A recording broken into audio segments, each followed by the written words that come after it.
modernist impulse. So in fact, this period that I'm speaking about is widely accepted to be a moment of Englishness, as some people have called it, the heyday of empire, the age of liberalism.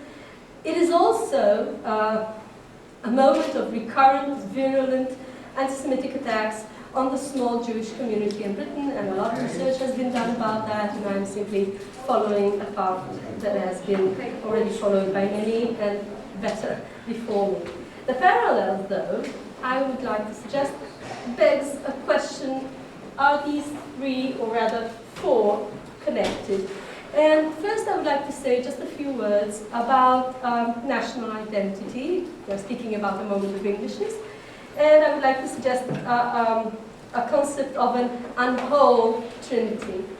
National identity is probably one of the most complicated concepts. Its mere definition has comprised an entire branch of historiography of growing volume, into which naturally I will not go into. But I will define very shortly how I'm going to use it here, and that is in the sense of a system of symbols, expressions, institutions that convey the connection between state and nation. British and English identity, there again, I should differentiate between them. They can be differentiated, but still, at the late 19th, early 20th century, I could get away with using them interchangeably, mostly because they were used interchangeably at the time.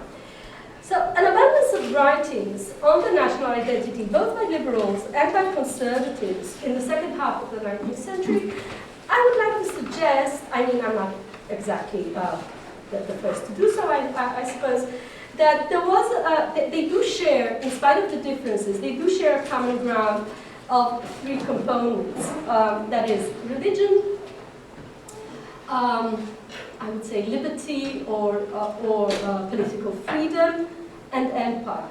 Now, although these three seem to be shared by both parts of the political sides, I would like to suggest that they have a very problematic interrelationship. And I would like to start with the first, about religion, and explain exactly how that would be, or rather later I would like to show how it is problematic meeting the other two, although they coexist. Okay, so from the 17th to the 18th century onwards, Protestantism gave, and I'm quoting Linda Colley, I suppose it's a well-known quotation, to the majority of men and women a sense of their place in history and a sense of worth. It gave them identity. In spite of the growing secularization of the 19th century, identity and culture were still strongly connected to Protestantism even then. One recent study has indeed rebranded Britain of 1800 to 1963 as a highly religious nation, and the period as the nation's last Puritan age. Now that I suppose can be debated, but still the Victorians' worldview owed much to Puritan writings, although often historical Christianity was replaced with a humanistic secular version. The connection between state and church has also changed, but at the end of the 19th century, the Anglican Church still regarded itself as the main religious expression of the national identity, and quite a few people outside of it did the same. Above all political diversity, Protestantism was seen as a common denominator versus the religious other, especially Catholics. Now, I'd like to show how liberalism, secularization, had a problem, or in its relationship with the religious minorities, had a problem with this other component. Part of the Protestant component of English identity was the contrast with Catholic absolutism. National myth has identified the fight for civil and religious liberties and the centrality of Parliament since the 17th century as the source and reason behind the flourishing of England. Moreover, 19th century England is best associated with liberalism with a capital A, with a capital L, especially how that was with a capital L, especially after 1846, as the liberals established something approaching political hegemony. The advent of liberal ideas in the 19th century reads also as an advent of secularization of the British state. The growing inclusiveness of British citizenship was also the road by which the Anglican Church and the British state travelled further apart. Thereby, the religious component that allowed the exclusion of the religiously different and the liberal model, which was increasingly inclusive thereof, were heading for a clash. And I think one pertinent example is Lord Russell's Durham letter as a reaction to the re-erection of Catholic hierarchy, which caused an anti-Catholic wave. And Lord Russell is actually one of the people who you would expect to be on the other side of this divide. Despite the growing tolerance towards the constant trickle of converts to Catholicism, there was still a degree of cultural apostasy inherent in secession to Catholicism. Jews and Catholics, emancipation notwithstanding, retained culturally and socially the position of the other. It wasn't, of course, purely a religious discrimination. The attitude to the Irish Catholics was influenced by historical conflicts, grown perhaps into pure bigotry. Like antisemitism, it was also ethnic or racist discrimination. The social whirlwind that turned England within 2 decades from a rural to an urban and industrial country, the loss of common familiarity gave rise to racist and illiberal perceptions of the nation. The growing calls of the citizen on the public purse pressingly required a definition of the public, which was supplied by collectivist ideologies from right and from left as well. The recurrence of international and internal crises gave rise to recurring upsurges of antisemitism and anti-Catholicism. However, antisemitism, as well as anti-Catholicism, had two important boundaries. One was the limit posed by liberal institutions and attitudes, which provided Jews and Catholics with political means of combating its influence. The other was conversion. Yet assimilation through conversion was not the common solution of either these religious minorities, nor was it tolerance that allowed for a greater acceptance of religious minorities, but rather conflicting trends living side by side that left the contradiction between religious and liberal components of Englishness intact. So now I come to the third component, to empire, which has the ability, apparently, to turn outsiders into insiders, but also the other way around. By the national myth, the Glorious Revolution freed Britain from Catholicism and slavery, giving all its part freedom of trade, thus providing a trio of religious freedom, civil freedom, and empire. In the 19th century, the imperial spirit was connected to a religious sense of duty or a secularized Puritan sense of social conscience. Mission stories were central in Sunday schools, providing a platform for both national pride and religious fervor. Missionaries, even when critical of the culture they left behind, were proud to carry the flag. But the empire has also had an ambivalent relationship with both liberal thought and Protestant fervor. From its inception, the empire was viewed suspiciously as leading to loss of freedom. By the turn of the 19th century, the clash was a fact that redefined political camps. Home rule for Ireland divided the liberals and turned the conservatives into the Unionist Party.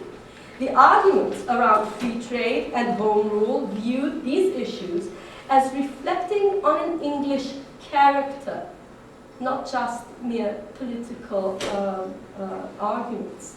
These arguments both strengthened the identity and threatened it. The religious enthusiasm that drove the missionaries also fed anti-slavery movement in the beginning of the 19th century. Later, Protestant missionaries, even when succumbing to racial discrimination, were always committed to racial equality, at least in principle. By providing interpretations to local cultures, enhancing education, they sometimes supported national movements and anti-imperialist activities. Possibly, the common other facilitated the new common identity of Great Britain, or perhaps it was the profitability of the empire that did that. Either way, the empire could just as well turn insiders to others in ways of anti-Catholicism due to feelings of threat to the empire, and those were a more dominant factor, the feeling that it was a threat to the empire, than anti-Catholicism itself.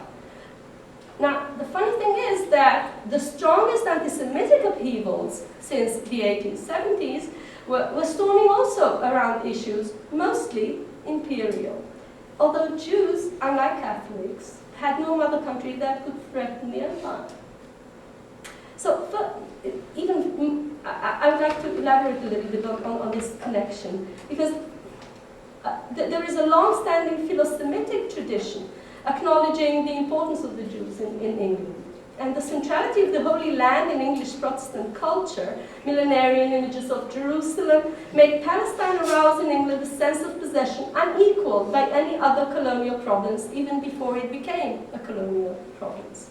However, Jerusalem carried a double symbol. It also called for a humanity freed of the chains of commerce, imperialism, and war. Could the double meaning of Jerusalem serve as a parallel for philo-Semitic and anti-Semitic trends in English cultural life? And I would like to turn to what is, I would say, the main part of my presentation, and to talk about the crisis that gave rise to these anti-Semitic attacks and showed that they were, in fact, clashes of identity.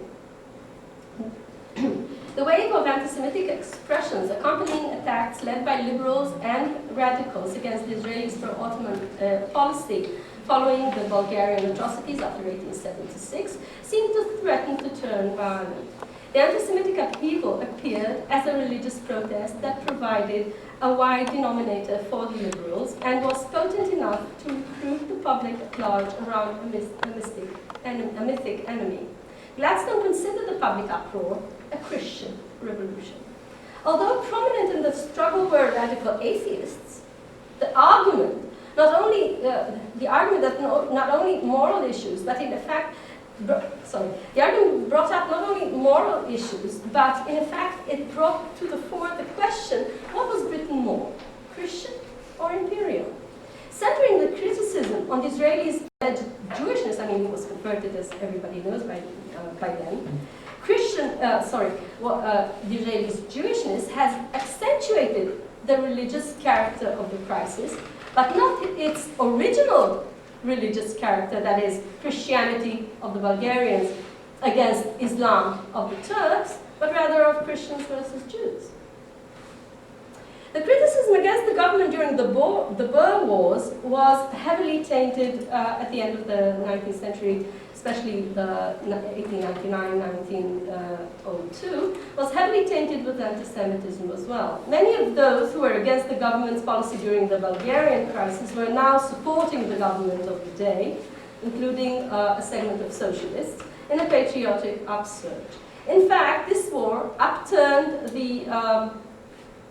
the usual political divide between moralists and realists. Until then, imperialists claimed to be bringing civilization and Christianity to new lands. Now they were in the camp of what they were accused to be capitalist Jews, the people who instigated the war and robbed the people of its free political choice.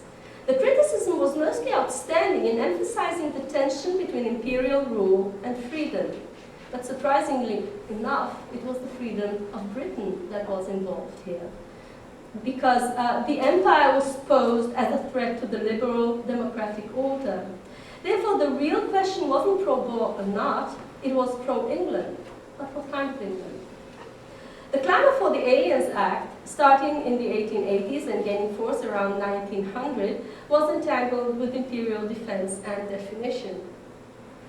The proposers feared immigrants would worsen the state of physical fitness of British soldiers, deteriorated already by urbanization. Those against argued that Jewish parents were bringing up sons who were fitter and therefore a gain for imperial defense. The campaign gained real force with the added question of imperial tariffs, which would give preference for imperial products. The radical conservatives proposed a system of benefits for the middle and working classes as part of a more centralized empire cloaked in patriotic language, bearing out cheap labor of Jewish immigrants was the sweetening pill. Now, the next two incidents are a bit different from those three. And they were there, so I have to include them. But they are a bit different, and you'll see in a minute. In the Indian silver and Marconi scandals that followed each other in 1911 to sort of 1913, exposed as Semitic conspiracies by Jewish financiers, brought forth allegations of corruption and dishonest handling against members of the liberal government. Both were economic questions with imperial implications that raised public interest only from the point of view of corruption of public officials. Now you see it's not quite exactly the same juxtaposition that we had earlier. However, these scandals could be seen, that's what I would like to suggest, within the context of the political struggle between the conservatives and the liberals after the act curtailing the power of the House of Lords. The general struggle between the parties has attained to many people an impression of the crisis of the liberal system. On the other hand, in 1911, there we have a different sort of exception, I think. In 1911 erupted a localized but unusually violent attack against Jews in Wales. In the background was a general strike that failed, religious incitement and massive immigration that destabilized the demographics of Wales. The riots in Wales, perforce, point to the sometimes crude stitches that held the British Inner Empire together. The violent riots in Wales could therefore be seen within the Welsh context, but also, and I think that might be a fair enough way of seeing it, as part of the tension and feeling of crisis of the United Kingdom and the rise of Welsh self-determination. So, what was exactly, or what am I claiming was exactly the role of anti-Semitism in all these different crises? It is possible, I should like to contend, to see anti-Semitism as common denominator, not for the lack of one, but for the abundance of three that were competing with each other with growing force. The exclusion of the Jew, derived from Christian tradition but not based on it, allowed the bridging between the secularization and that liberalism demanded and preservation of the religious component. The cultural exclusion of the Jew that was a deeply ingrained tradition, even when drained of the specific religious antipathy, provided continuity and a common basis with a religious identity that was already weakened. Antisemitism provided a religious other without posing any practical, political, or religious demands. Some supporters of Teutonic cultural identity included Jews and Celts, but the hatred against the Jews was more of a reaffirmation of Christian principles. The Jew as alien could provide an illusion of unity with Christian heritage.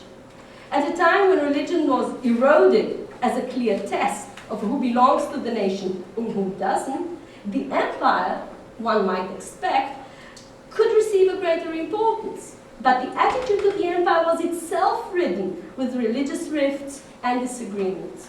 Criticism of empire, while blaming the Jews, diminished the importance of that criticism on the discourse of identity. Consciously or unconsciously, antisemitism became a common denominator which depended on the religious tradition for acceptance but had little political implications. So I would like to conclude. Within the UK, England is the only part that lacks national anthem. In fact, 4 different songs are played instead of a national anthem at different occasions. Apparently, the ability to live within an ambivalent and perhaps dialectic system is not alien to British national tradition. Since the beginning of the articulation of national identity, secular concepts of liberty and citizenship coexisted with the self-perception of a Christian, Protestant, anti-Catholic nation and with imperial aspirations.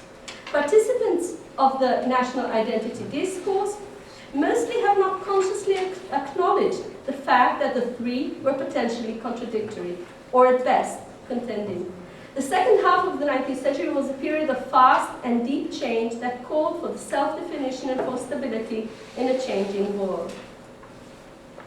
The crisis of the end of the century exposed the contradictions between imperial aspirations and Christian sense of mission, between liberal ideals and imperial defense. Contradictory components of national identity at a time of political disagreement threatened the continuance of the ambivalent coexistence. Anti-Semitic language and symbols, as well as the relative weakness of anti-Semitism, expressed this tension and perhaps provided a sort of solution.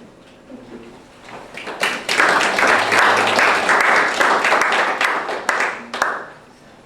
I'm going to talk today about what I will call smart anti-Semitism in an era of tolerance.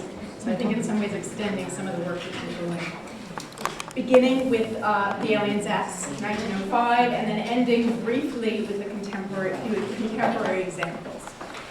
In 1905, the British Parliament passed the infamous Aliens Act, legislation designed to restrict Jewish immigration into Britain. John Garrett, in one of the earliest and most extensive studies of the Act, astutely describes the pressures experienced by proponents of the legislation to avoid assertions that could be deemed anti-Semitic. Attuned to charges of anti-Semitism and to the potential escalation of anti-Jewish sentiments in the culture at large, politicians made few overt references to Jews, preferring instead to speak more generally in terms of the alien or immigrant classes. This avoidance of Jews as a referent to discourse leads Garrett to conclude that anti-Semitism did not impact debates surrounding the bill's passage. Questions of anti-Semitism, he states, are irrelevant. In contrast to Garrett, I suggest that it is precisely this kind of awareness of intolerance against Jews, coupled with intolerance itself, that provides the basic framework and grounding for British anti-Semitism, and in particular, for its distinctly civil or aristocratic manifestations. To some extent, such oddly civil configurations of hate discourse may be likened to what critics such as Dan Stone have called variously genteel golf club prejudice, social anti-Semitism, casual anti-Semitism, suit and tie anti-Semitism, and what Tony Kushner refers to as social dislike for Jews. All are commonplace reactions to Jewish difference and assimilation, prompted ostensibly more by convention than by any distinct enmity toward Jews. For Stone, this distinction is exemplified by the intellectual and aristocratic classes, who, he argues, tend to give way, quote, seemingly unwittingly, or at least without malice, to anti-Semitic stereotypes. Indeed, as Kushner notes, one can harbor a social dislike for Jews and nonetheless still feel and even vociferously express disdain for anti-Semitism. At first glance, such forms of anti-Semitism may appear relatively innocuous, especially when compared with the genocidal prejudices of Nazi Germany, or, taking a less extreme example, with what Kushner calls anti-Semitism of exclusion, and Stone defines as extreme exclusionary anti-Semitism. That is, anti-Semitism based on the idea that Jews will always be alien and a threat to the British way of life. But such forms are in fact crucial to the history of 20th century British and American hate rhetoric, providing a window into the ways in which new definitions of race, religion, and national identity have been negotiated within the confines of established parameters of civil behavior. Today I'll be discussing briefly the ways in which these seemingly genteel, even discrete forms of anti-Semitism are formulated, transmitted, and legitimized in the work of the British modernist writer Wyndham Lewis. For those of you not familiar with him, he was one of what I would consider one of the most important theorists of anti-Semitism in the 1930s in British, not himself Jewish. I'll be focusing in particular on his 1939 polemic, "The Jews, Are They Human?" Here I'll just pause and say what I'm about to do is to do what English professors do, which is to turn to the literary text. So turning to the 1939 polemic, "The Jews, Are They Human?" in which, against the backdrop of the Jewish refugee crisis of the 1930s, he advocates for greater aid for the refugees, emphasizing Britain's obligations and the importance of asylum. This is in a period when most of the press and British officials are now talking about relocation programs in the British colonies for the Jews. They don't want to talk about opening Britain's borders. So he's doing something that is quite radical in this period. I say specifically crisis because by the time "The Jews, Are They Human?" is published, over 70,000 Jews had already left Germany for Britain. Despite these numbers, British policy regarding aid for the refugees was at best inconsistent, at worst controversial, and ineffectual, to the great detriment of the refugees themselves. I focus on Lewis today for two reasons. First, because of crucial political correlations between the present moment and the period in which Lewis was writing. "The Jews, Are They Human?" is published in an era in which British economic, social, and cultural power is declining, a decade characterized by what Jed Este calls imperial contraction. Debates about what to do with or about the Jews exacerbate the anxieties surrounding this decline.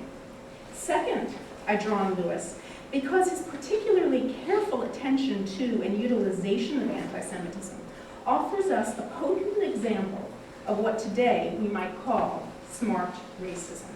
That is, rhetorically complex racisms or anti-Semitisms that, in their subtlety of expression, rarely appear to be as virulent, hence as dangerous, as the prejudices expressed by figures such as Henry Ford, Oswald Mosley in Britain, or more recently, David Duke, Pat Robertson, and Nick Griffin, and to this list I will add all of the things that we saw this morning.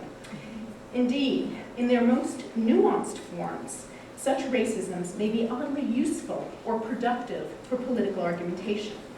For writers such as Lewis, even as late as 1939, when the politics of anti-Semitism is approaching its world historical apotheosis, anti-Semitism has a peculiar, even if perverse, use value, if handled with a certain discretion. That is to say, for Lewis, if handled in the English rather than Germanic manner. Ultimately, I will make what may seem to be a counterintuitive claim, that in Lewis's work, anti-Semitism functions not primarily as an attitude toward Jews, but rather as a discourse that is utilized to create and hence legitimize new national histories and a distinct political agenda, one in which British actions can remain, at least in Lewis's eyes, and hopefully in the eyes of Lewis's readers, civil and always reasonable. "The Jews, Are They Human?" is in effect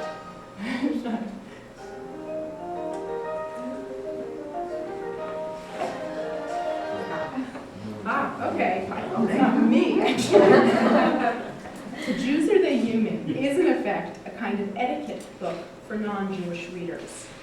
As I shall show, for Lewis, to be tolerant of one's guests, and of Jews more specifically, is ultimately not only a kind of good behavior, but a sign of proper sovereign Englishness. Refugee etiquette.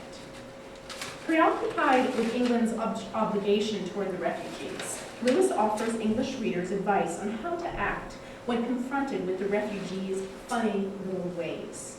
In particular, he underscores the behavior of the poorest and strangest of the Jewish refugees, focusing on kosher methods of preparing meat and on the refugees' ostensible lack of dining etiquette. "The conduct of these Jews," Lewis explains, "will strike even the most tolerant of Englishmen as vulgar. Many of the Jews who will arrive will be Orthodox. They will put their hats on when they sit down to table and take them off when they get up. Pretend you don't notice," he counsels his readers, appealing especially to those who are really awfully bad at handling foreigners. Here's his quote.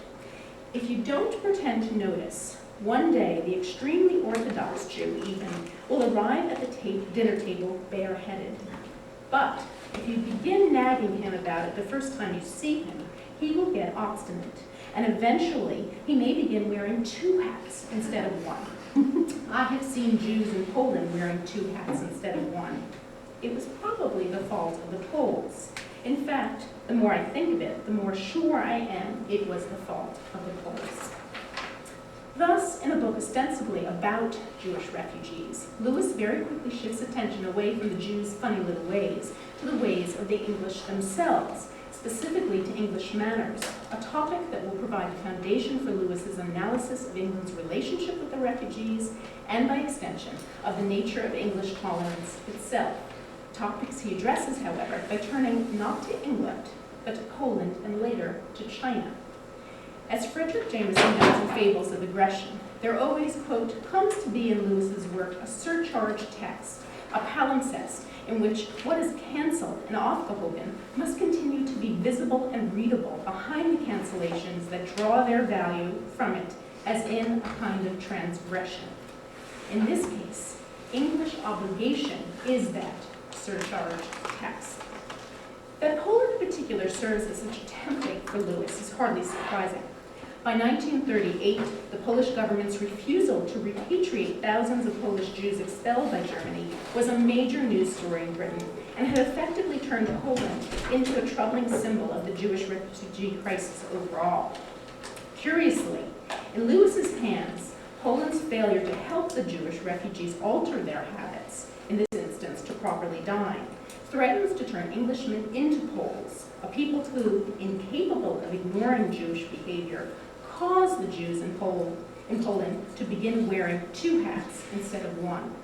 Such failure signals the Poles' lack of tolerance for the Jews, their unwillingness to help the Jews assimilate.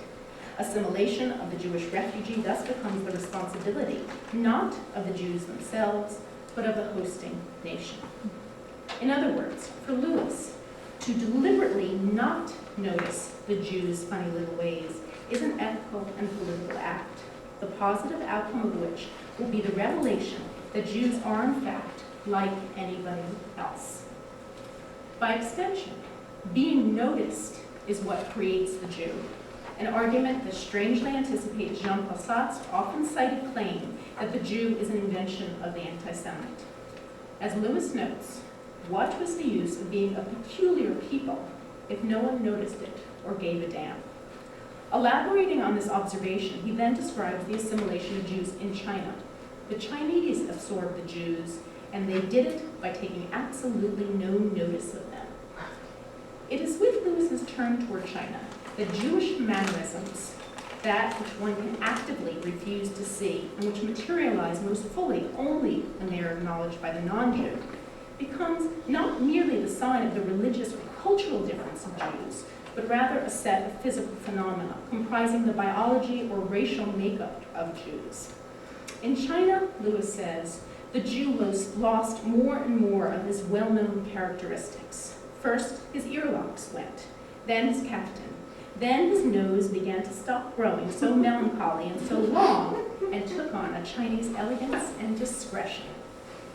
The crucial subtext of this narrative of the Jewish nose, a narrative that Lewis casts simultaneously as a story of Jewish assimilation and of China's tolerance toward Jews, is the Jews' disappearance. Such disappearance is exemplified in effect by a nose job, an ostensible physical modification produced by the cultural act of ignoring Jewish behavior. Following his description of the nose, Lewis advises his readers to emulate the model of the Chinese and properly ignore the Jew. He then characterizes the potentially distressing consequence of a failure to act in terms of a physical change, the appearance of 0.6% more domineering noses among the British population. In short, Lewis alters his characterization of the Jew's nose once he begins using the figure of the proboscis to discuss the issue of Jewish assimilation in England rather than in China. While the nose serves for Lewis as a sign of Jewish absence in China, in England he transforms it into a sign of Jewish presence preserved, so to speak, upon the body of the British public. Lewis's image of England's growing proboscis serves a dual purpose. It allows Lewis to condemn his English readers for their failure to properly ignore the Jew, hence the Jew's increasing visibility manifested by the British public's own inflated noses. and it allows him to continue to direct the English to be more like the Chinese. In a span of just a few pages, the nose thus comes to signify not only Jewish presence and absence, but more importantly, a host nation's ability to ignore Jewish behavior, an obligation never fully realized by the English, while fully achieved by the Chinese, whose Jews now sport noses of Chinese elegance and discretion.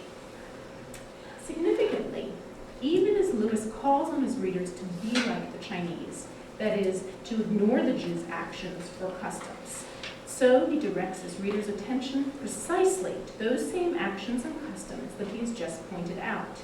In other words, he gets his readers to notice Jewish behavior just as he cajoles them to look the other way. On the level of the rhetoric of his narrative, he produces the very Jew he wishes to ignore. This double logic, in which the Jew appears by disappearing or simulates by alienating the native population itself, has a number of strange or disturbing implications for Lewis and for the study of anti-Semitism more generally. Let me suggest just one of them. This is an extreme example from his works, Left Wings Over Europe and the Hitler Cult. Although at the end of the 1930s, Lewis advocates explicitly for greater aid for the Jewish refugees, his elaborate narratives make it nearly impossible for his readers to conceive of Jews as actual targets of oppression. Indeed, ultimately, it becomes possible for him to identify Jews as the tormentors of the Germans, and to suggest that British statesmen persecute Germans because such statesmen are themselves, in effect, Jewish. This is where we begin to get a rhetoric of disease and the rhetoric of secret Jews and confusion. In other words, in Lewis's work, British Gentiles are victims of their own Jewish identities, and in their subjugation by Jewishness, strangely akin to the Germans, who were tormented by Old Testament patterns of judicial behavior. Through such arguments, Lewis effectively turns Jews themselves into anti-Semites, extending a common contention that Jews are the cause of anti-Semitism, importing it into various nations like a disease. Indeed, we might even go as far to say that in Lewis's work, Jews themselves come to be the authentic anti-Semites. Thus, the logic of the Aliens Acts, with which I began this discussion, remains in place. All the old anti-Semitic stereotypes are redeployed: invasion, contagion, degeneration, but through rhetorically elaborate means, already part of a legitimate and reasonable civil discourse that effectively displaces all responsibility for its bigotry onto its very sub-object. Let me conclude by offering two contemporary examples of this smart racism or anti-Semitism that Lewis exemplifies, both of which occur in a context in which expressing anti-Semitism per se is taboo. Just to remind you, by smart anti-Semitism, I mean in these cases anti-Semitism that is expressed by those who are aware of historical prejudices against Jews and conscious of the inadvisability of being anti-Semitic. I assume that both of these examples will be familiar to you. The first is the now infamous case of Edward Merwin and James Ulmer, who, defending South Carolina Senator Jim DeMint's opposition to earmarks, compared DeMint to wealthy Jews who acquired their money not by watching dollars, but instead by taking care of the pennies and dollars taking care of themselves. DeMint, they explained, is watching our nation's pennies and trying to preserve our country's wealth and our economy's viability to give all an opportunity to succeed. When questioned about their comments, Merwin responded that the statements were truly in admiration for a method of bettering one's life. In other words, not at all anti-Semitic, or rather a familiar kind of anti-Semitism, pervaded by those who would argue vociferously that they are not only not anti-Semitic, but the very antithesis of an anti-Semite. Indeed, on a certain level, Jews in Merwin's eyes are a kind of uber-patriot, preserving our country's wealth. The second case is perhaps more complex, that of evangelical Christianity, especially the Christian identity movement, which tends to perpetuate a kind of contemporary political supersession theory in which Jews, now allied with Christians, are positioned to sacrifice themselves for Christianity. Both, of course, are now a common part of our political American rhetoric. That the kind of rhetoric we find in Lewis and today is at odds with sentiments held by Jews themselves is certain. More difficult is developing methods by which to analyze the rhetoric, a process that entails not only recalibrating the nature and criteria for explicating and categorizing hatred and anti-Semitism, but also broadening the scope of our research and inquiries to redefine what we mean when we discuss both the history of anti-Semitic offenses and hate offenders themselves. And let me just end with this note. What does it mean to put into practice this sort of call that I'm making for both education and research? Well, one of the things I suggest is that we need to teach people how to think of anti-Semitism in relation to forms of rhetorical argumentation, which means introducing vocabulary for the study of hate rhetoric. And when I talk about argumentation, I certainly don't mean to minimize or legitimize anti-Semitism. Let me just give you some examples. Things as simple as this: essentialism versus anti-essentialism. Here's a rhetorical term: paralepsis, which is sideways speaking, saying one thing from one side of your mouth and another thing from the other. Metonymy, as opposed to metaphor. This would help us to understand how a process of association is developed and built up, what Professor Milson called transmogrified, right? So how a Jew becomes one thing, is then turned into another thing, is then turned into another thing. Interactionist model of prejudice. This is one of Tony Kushner's terms, whereby a group's political engagements are described as the cause of the rise of the hatred against them. Such vocabulary is important also for research commissions that are tracking cases of and/or escalations of anti-Semitism. I've got the last one, anti-Semitism, because such groups are often focused on visible anti-Semitism, vandalism, hate crime. These forms, the kind of forms that I'm talking about, are often missed, not counted. They cannot be counted. We may get a strange sense of an increase in anti-Semitism without ever being able to identify the anti-Semites.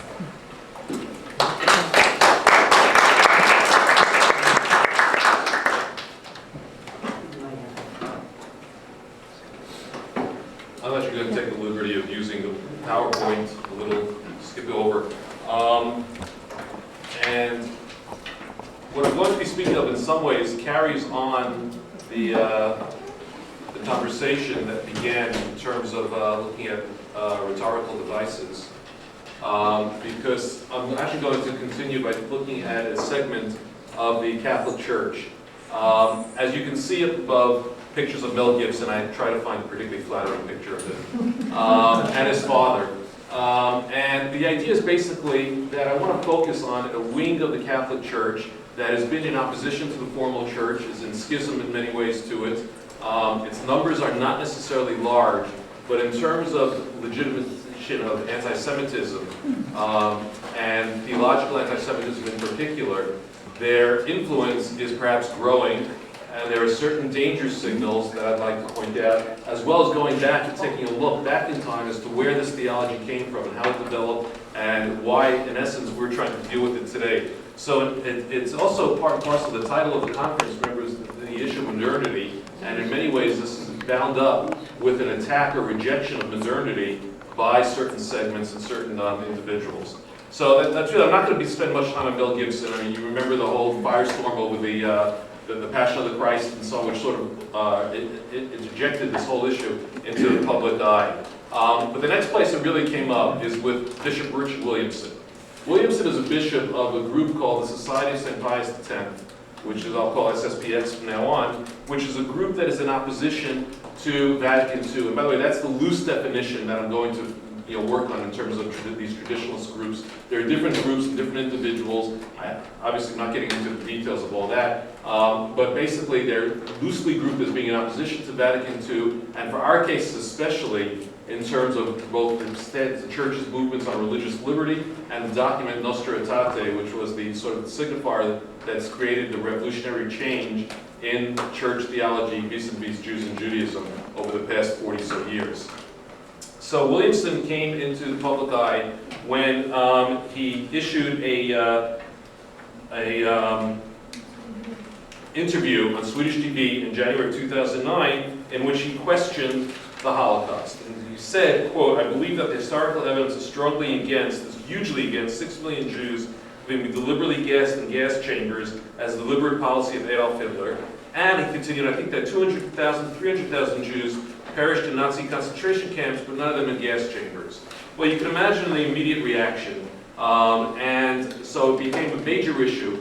Now, the thing that was very touchy about this was at the same time, very same day that was aired on TV, it was the day that Pope Benedict lifted the excommunications of Williamson's group, the Society of St. Pius X. Why they were excommunicated is a whole thing. The society was founded by a French Archbishop named Marcel Lefebvre, who was actually at Vatican II, rejected the teachings of Vatican II at that point, founded this group in 1970. They had been in the United States as well with chapels in California, Texas, New York, a seminary in Minnesota, as well as Switzerland, in South America, and so on. And they've been growing numerically. They're well entrenched, they're well financed, and they're a growing group. And then when their leader, Lefebvre, decided to ordain 4 bishops independently of the church, then they were put in schism. And I'm shortening this whole history dramatically. And the day that was lifted was the day that Williamson's interview was aired, which obviously led to a major issue. And the current leader of the group, Archbishop Fillet, said it is clear, I'm quoting, that a Catholic bishop cannot speak with ecclesiastical authority except on questions that regard faith and morals. Our fraternity does not claim any authority on other matters. Its mission is the propagation and restoration of authentic Catholic doctrine, expressed in the dogmas of the faith. The affirmations of Bishop Williamson do not reflect in any sense the position of our fraternity. For this reason, I prohibited him, pending any new orders, from taking any public positions on political or historical questions. This sounds very reasonable. It sounds like Williamson makes it sound as if Williamson was off on a limb by himself, and basically the rest of the group was not any place close to him. He had exceeded all authority, etc., and was operating as sort of a lone wolf and was being reined in. The reality is much to the contrary. Matter of fact, it's totally opposite. And that's what I want to show you. Spend a little bit. Williamson, first of all, did not come to this as a newly in 2009. In a letter that was posted on the SSPX's seminary's website, which is still available, dated February 1st, 1991, Williamson, talking about the original Gulf War, talked about, he had a really weird sense of things, that the war was for the benefit of Russia, because at that point he saw that what would happen was that Russia would eventually go through the unguarded areas of Eastern Europe, vacated by troops going to the Middle East, and be able to fulfill their lifelong communist dreams of conquering Europe. But behind that was even a more sinister cause, and I'm quoting now. However, behind the Gulf War, even behind Russia, one may not thoroughly fear the looming figure of the Antichrist. The war was the creation of the many friends of Israel in the USA, moving for the United States to break the Arab strongman. And by the way, this is very similar language to Pat Buchanan, who also is identified, even on his wiki site, if you look at it, he's identified as a traditionalist Catholic as well. And he continues, putting it in a very clear theological perspective, quote, until the Jews recover their true messianic vocation by accepting the church, they may be expected to continue fanatically agitating in accordance with their false messianic vocation of Jewish world domination. So may fear they're continuing to play their major part in the agitation of the East and the corruption of the West. So this was almost 2 decades before the Swedish interview. Williamson's views were clearly well known, and yet nothing had been done. And nothing had been done because, in essence, they were part and parcel of the society's views as well. Even as far back, if we go back to Lefebvre, we see that his record was mixed at best in regard to Jews.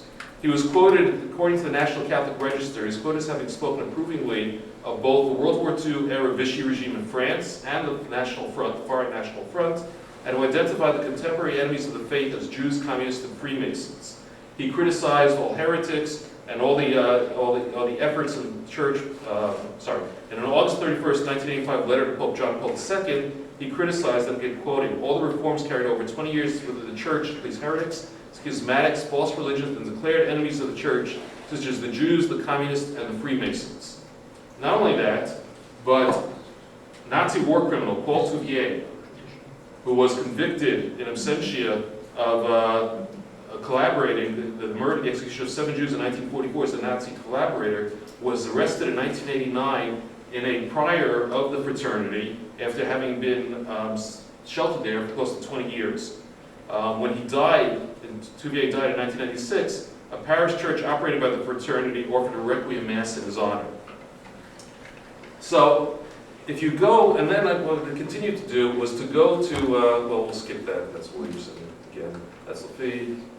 All right, before we get to Fahey, if you went to, shortly after the interview was aired, I went back to the website of the SSPX and I pulled a couple of articles off the website. They have subsequently been removed from the SSPX's website, but they said, for example, one of them described that Vatican teaching that the Jews should not be spoken of as rejected or accursed, as it's followed from Holy Scripture, this was the revised post-Vatican II teaching, is described as outrageous. And then another essay claims, and I'm quoting, that Judaism is inimical to all nations in general, and in a special manner to Christian nations. The unrepentant Jewish people are disposed by God to be a theological enemy. The status of this opposition must be universal, inevitable, and terrible.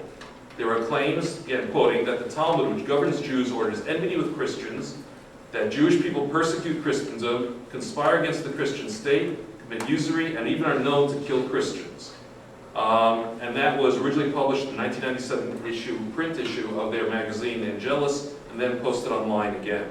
And there's more to it. One of their 1959 letter from one of Faye's close friends, another bishop of the groups, that, quote, money, the media, and international politics are for a large part in the hands of Jews. You begin to see that this theology is permeated and shot through totally with anti-Semitism. I'm going to skip over a number of others, but the question is, where did this come from? And in many ways, the figure that keeps popping up, if you go and looking at this, the theological godfather, so to speak, of this movement is this Irish priest named Dennis Fahey, Father Dennis Fahey.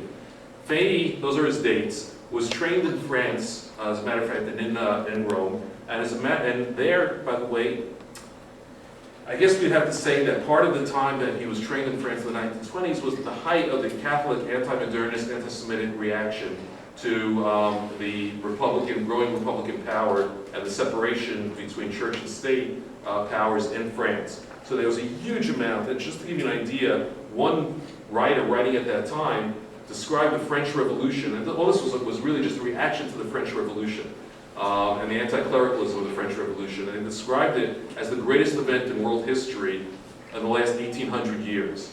So they were talking about people who saw the French Revolution as really the fulcrum of not just local history or national history, but of world history, and gave it a theological context as well, meaning that was a revolt not just against an establishment of the Vatican, but it was against God's ordained order, that the world had departed from its moorings, which should have been anchored in the Catholic Church.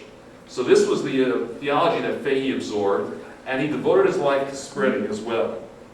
He, David Kurtzer, who's written some very good on this, described that situation, that the Jews' visible national politics and the civil service and the economy served as a lightning rod, all that was wrong with modern French society. So Fahey obtained 2 doctorates in Rome, that studied in France and so on, at the Seminal Français there, and returned to Ireland, where he lived the rest of his life as a public intellectual, so well known and respected that upon his death in 1954, Irish Prime Minister Eamon de Valera attended his evening funeral mass. So we're not talking about someone who was obscure at that point. He published a number of books. I'm not going to go through all of them, but just to give you an idea, the world to him was a very simple, they say, a very Manichaean view of the world. He believed that God was only accessible through the Catholic Church, which in turn was, his words, supernatural and supernatural.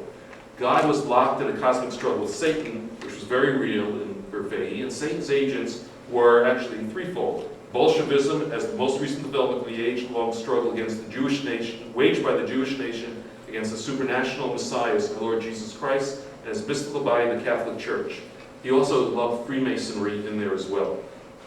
In that text, Fahey followed a depiction with a comparison of Catholicism and Judaism, which obviously was totally detrimental to Judaism, which according to his theology, attempted, the Jews attempted a rejection of Jesus as Christ to, quote, recast the world in the mold of Jewish national life. In other words, Jews were out because of their rejection of the figure of Jesus to really take over and dominate the world in a very here and now sense versus the eternal sense that existed in Catholicism.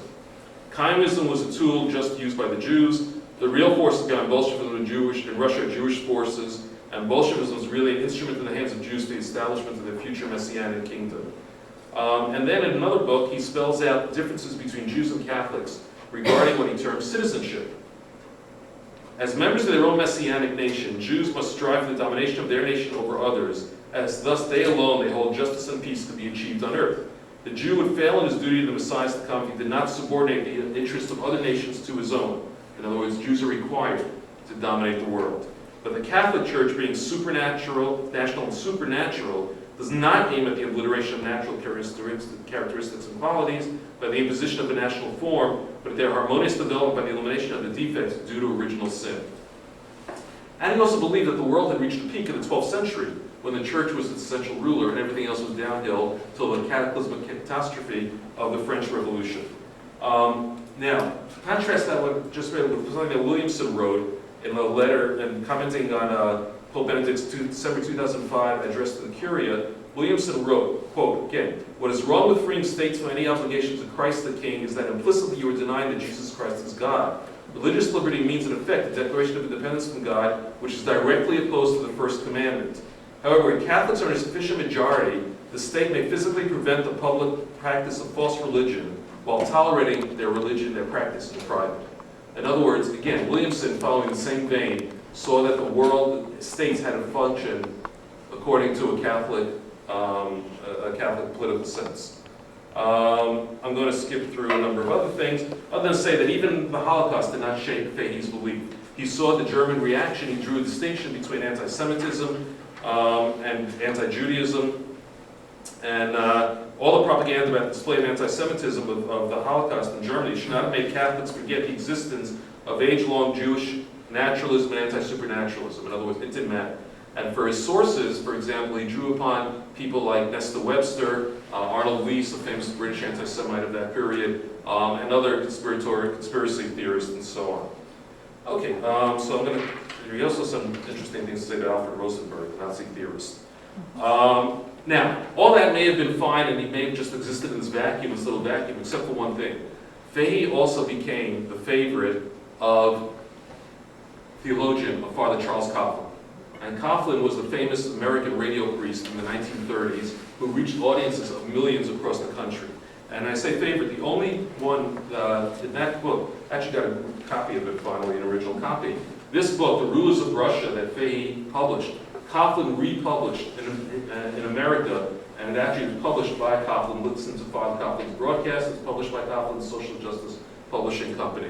And they exchanged communications as well. Even after Coughlin was silenced by official church leaders in the United States, they wrote to each other. Coughlin wrote a letter to Fahey in 1941 in which he said, "While anti-Semitism is to be abhorred insofar as related to hatred for Jews as individuals and racials, nevertheless anti-Judaism, which means opposition to the Judaic concept of life, is not so to be condemned." And there's other correspondence between them. It's reached a point, by the way, that I found in the FDR archives in Hyde Park a memo that FDR sent to his representative at the Vatican, Myron Taylor, in which he said that, I forgot to mention that when you get the chance, you might express the thought to the Vatican that there's a great deal of anti-Jewish feeling in the Diocese of Brooklyn, Baltimore, and Detroit, and this feeling is said to be encouraged by the church. So in the 1940s, in the middle of World War II, the heightened sense of anti-Semitism in the Catholic community, at that time was the established Catholic community, represented by the Catholic presses, spurred by Coughlin, Fahey's theology, and so on, had actually reached into the White House itself. Now, the impact of that can be felt in different ways today. That's Coughlin. One is that if you go around, maybe on the internet or in different places, you will find that there are links between these people and some of the extremist neo-Nazi movement today. So, for example, Willis Carto, who was founded the Institute of Historical Review, the Center for Holocaust Denial in the United States, the Liberty Lobby, and a number of other places that are just extreme far right, stated that as a youth that he remembered listening to Coughlin's broadcast and described it as a spellbinding orator. He never heard of any right-wing extremism except for Coughlin. In other words, part of his thought as a youth, when he was impressionable, was shaped by Coughlin, which was filtering Fahey's theology through that. Francis Parker Yockey, a major American theorist, neo-Nazi, or Nazi theorist, who lived at that point as well, actually contributed an article to Social Justice, Coughlin's journal, in 1938. And Fahey even had contact with Gerald L.K. Smith, who was one of the major anti-Semitic rabble-rousers of the mid-20th century, and they even exchanged letters in the 1940s and the early 1950s. And Fahey wrote a letter to an Irish follower that the program of Gerald L. K. Smith, as taken from his paper, The Cross and the Flag, declares unflinchingly and equivocally for the rights of Christ the King. Are his distractors and spears for Christ King or against them? Others who have stepped in more recently on the side of this stuff are, for example, following the Williamson affair, Mark Weber, the director of the Institute of Historical Review, has an article on the website of the IHR titled 2009, Williamson and Holocaust Denial, in which it obviously comes out in favor of it. Robert Foresson, who's a French Holocaust denier, currently in the middle of a squabble with Weber over the future direction of Holocaust denial, has a blog defending Williamson, and he says, he ends it by saying, the height of his enemy's misfortune, and for the traditionalist Catholic he is, if he ever did fall to his knees before the new Inquisition, meaning Williamson, he would immediately remind everyone of Galileo, the man who science and history ended up acknowledging to be right despite his abjuration. Even if he wound up losing, Richard Williamson would thus have won. So we see that there's a link growing, or the adoption of some of this theological anti-Semitism coming through to the far-right neo-Nazi movement and Holocaust denial movement in a way that we haven't seen for about 30, 40 years, going back to the Gerald L. K. Smith Coughlin period of the 30s, 40s, and 50s. Now, however, it gets even worse in a sense, or I think it gets worse. Despite the denunciation of Williams' Holocaust denial, oh, by the way, the Stormfront, where I took this from, that was just to show the tablet, the influence of the tablet and so on. Stormfront is was the first neo-Nazi website online, is still online today. All right, let's skip the rules. This stuff is still going on. Despite everything Fillet said, despite all these, so-called ritualistic denials of anti-Semitism, 3 days ago, Friday, I went back to the website and I accessed from the Aegis SSPX Society's website an article by a bishop entitled My Return to the Traditional Latin Mass, Autobiography of a Traditional Catholic Bishop.